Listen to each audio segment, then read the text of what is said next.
Hearty shalom to you, Jeffrey Seif here. The book of Acts here as well. Thanks for going on the journey with me.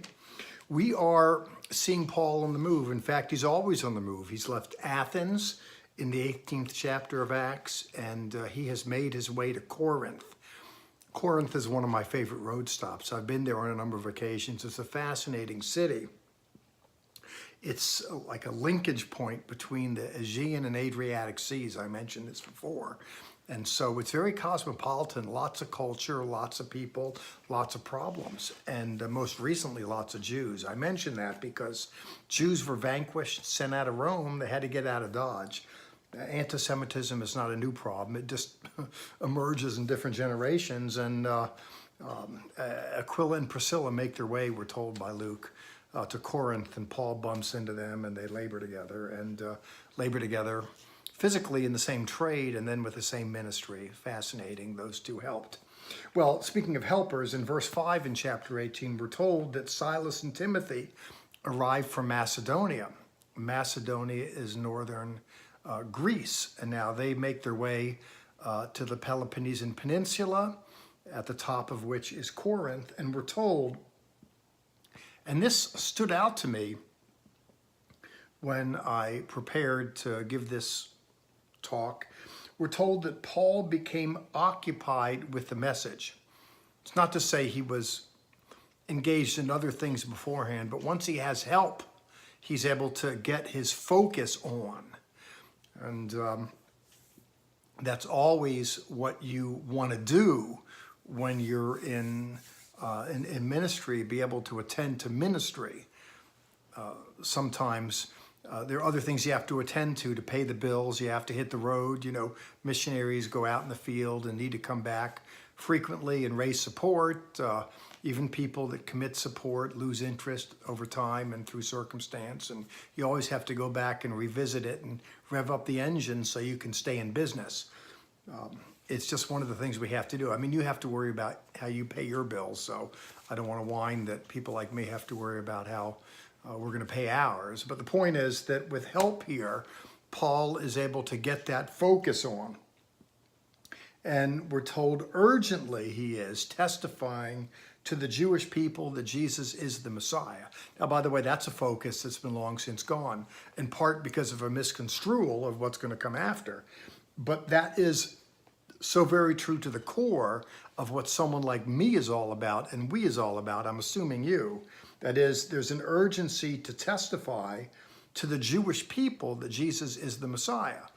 I want to help Jewish people come to know Jesus, and I want to help Jesus people come to know Jews. And Paul, the apostle to the Gentiles, still had, right when Luke talks about a focus that he had, bingo, you can see what he's leaning in on, what he's going after.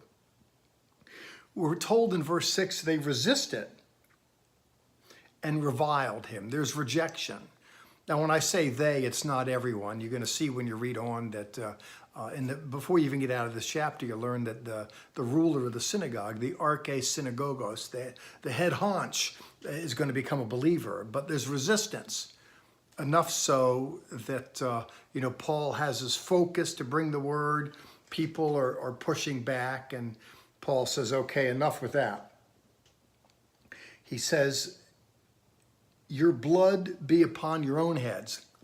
I am clean from now on. I will go to the Gentiles. I want to spend my time here just looking at that. The reason why I want to do that is because people think, well, they brought the gospel to the Jews. The Jews rejected Jesus, so God rejected the Jews and went on from them. And offered up as proof thereof are texts like this. And we've seen this before, by the way, in the book of Acts. Paul goes into a city. He ministers to the synagogue. He's speaking to Jewish people there. He gets a hearing there. He's a member of the Parushim. They speak the same language, the same culture. The people realize Paul's a little different with this whole Jesus thing. It creates problems, and he's going to be pushed to the margins. He knows it's going to happen before he gets there. He's going to go to the Jew first, and then when those energies run their course, then he's going to expand from there, because he thought that God so loved the world, he sent his only son. It's not just that God so loved the Jews.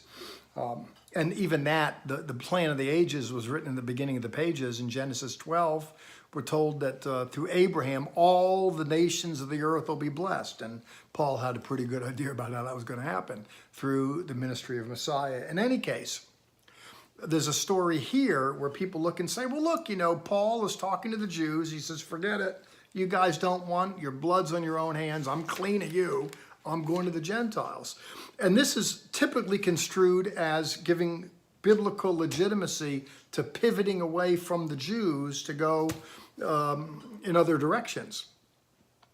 You can go to missions conferences. Churches have them, and missionaries from all over, Burkina Faso, Papua New Guinea, different places in Asia and India and Africa, but not to the Jews. It's kind of fallen, out of vogue. Well, it used to be that way.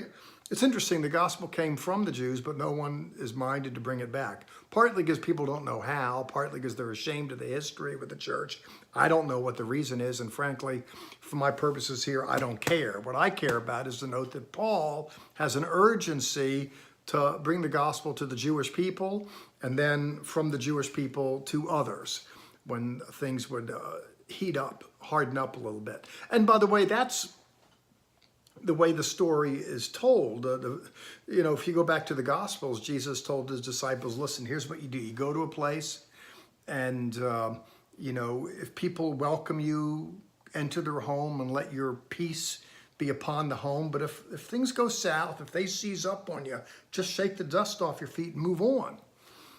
You got to learn to deal with rejection. And it's not just a Jewish Jesus thing. I mean, it happens all over. People have to learn to blow it off, shake the dust off their feet. There's nothing worse.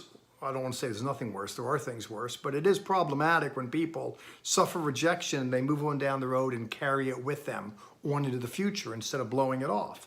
Then you start to think, well, listen, maybe there's something wrong with me. I'm ugly. I'm this, I'm that. You start to get all that negative stuff that shreds away at you. You got to shake the dust. And that's what's happening here. Paul hasn't decided that Jews aren't important, but here he is in the city. He goes to the Jew first, and he's ministering to that community for some time. When that season runs its course, you pivot and you move on. And that's what we do. We minister to people that way, and it's just, it is what it is. A salesman goes through his leads, and when he's finished with that, then he goes cold calling, looks for new leads. You don't just wait for the phone to ring. You got to be proactive. A guy, his girlfriend's broken up with him. Okay, well, let me move on and, I'll deal with it and then see what's out there in the future. You got to kind of look beyond the horizon. You got to move on. That's what we're talking about here. But this whole methodology of going to the Jews and then to the world, unfortunately, as I'd said, that has really fallen out of vogue. Then you have ministries like this. Our Bible Society here, it is of utmost importance to be able to articulate the Jesus story in a way that comports with Jewish sensibilities.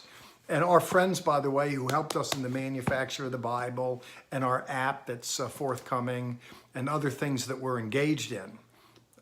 Our president, Donnie Greenberg, is particularly proactive. Our board is as well.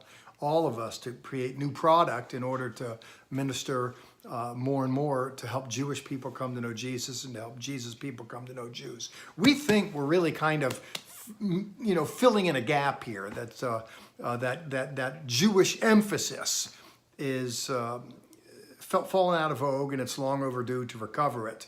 I want to thank you for helping us to do just that. Well, what we're doing here is going through Acts, by the way. That's the object of my attention. I'm finished for this week, and I'll see you next week. Jeffrey Seif, signing out.